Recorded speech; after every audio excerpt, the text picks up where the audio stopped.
Berlatar di negeri ginseng, kisah akan berfokus pada seorang kepala rumah tangga bernama Mansu yang memiliki kehidupan sempurna, punya istri cantik bernama Miri dan sudah dikaruniai 2 anak yang lucu-lucu. Ada si kakak dan si adik perempuan yang masih kecil. Kehidupan keluarga ini bak impian bagi semua kaum mendang-mending yang ingin hidup nyaman, punya rumah besar, punya mobil mewah yang mahal, dan bersantai di halaman rumah sambil bakaran bersama keluarga.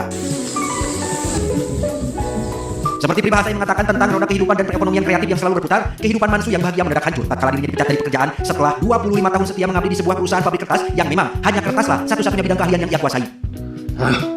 Masih syok akibat belum bisa menerima kenyataan yang terjadi, Mansu tidak langsung beritahu keluarganya terkait dirinya yang sudah menjadi pengangguran, dan faktanya tak hanya Mansu saja yang dipecat karena hampir semua karyawan senior juga diberhentikan dari pekerjaannya. Untuk menjaga mental mereka agar tidak depresi, semua mantan karyawan pabrik kertas pun mengikuti semacam perkumpulan terapi untuk menekan ancaman depresi dengan cara mengetuk-entukkan jari mereka ke urat syaraf sambil mengucapkan afirmasi bahwa mereka akan mendapat pekerjaan baru dalam kurun waktu 3 bulan saja. 13 bulan berlalu, Mansu ternyata berakhir sebagai tukang bongkar barang di sebuah swalayan, yang mana secara kebetulan Mansu mendapat telepon dari sahabat yang memberitahu terkait lowongan pekerjaan di sebuah pabrik kertas, sehingga ia langsung mengundurkan diri saat itu juga.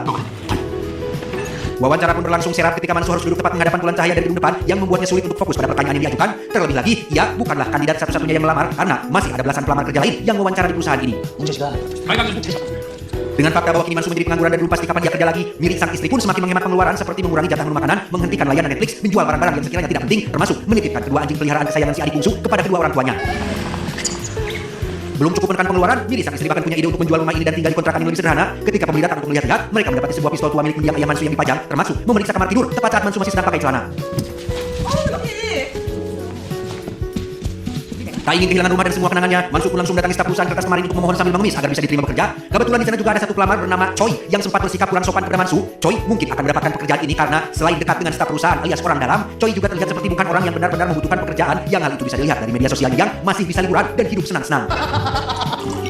Tak bisa membiarkan orang seperti itu mengambil kesempatan emasnya, Mansu pun nekat membuntuti Choi dari belakang, bahkan sempat berniat untuk membunuhnya dengan cara menjatuhkan pot tanaman dari atas.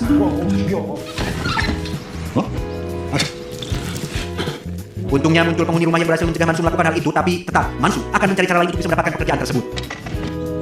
Tanpa buang waktu, Mansu pun membeli sejenis pistol mainan untuk ditukar dengan pistol beneran yang ia pajang di rumah. Mansu kemudian mengumpulkan semua data pelamar yang sudah diwawancarai di perusahaan tersebut untuk menyeleksi siapa saja kandidat yang punya peluang besar untuk diterima.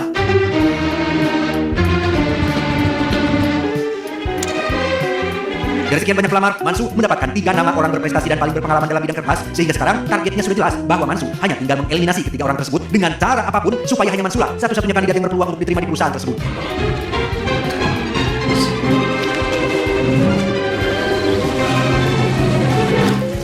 Target pertama yang Mansu datangi adalah seorang pria bernama Bumo yang tinggal di sebuah rumah jauh dari keramaian. Bumo hanya tinggal berdua bersama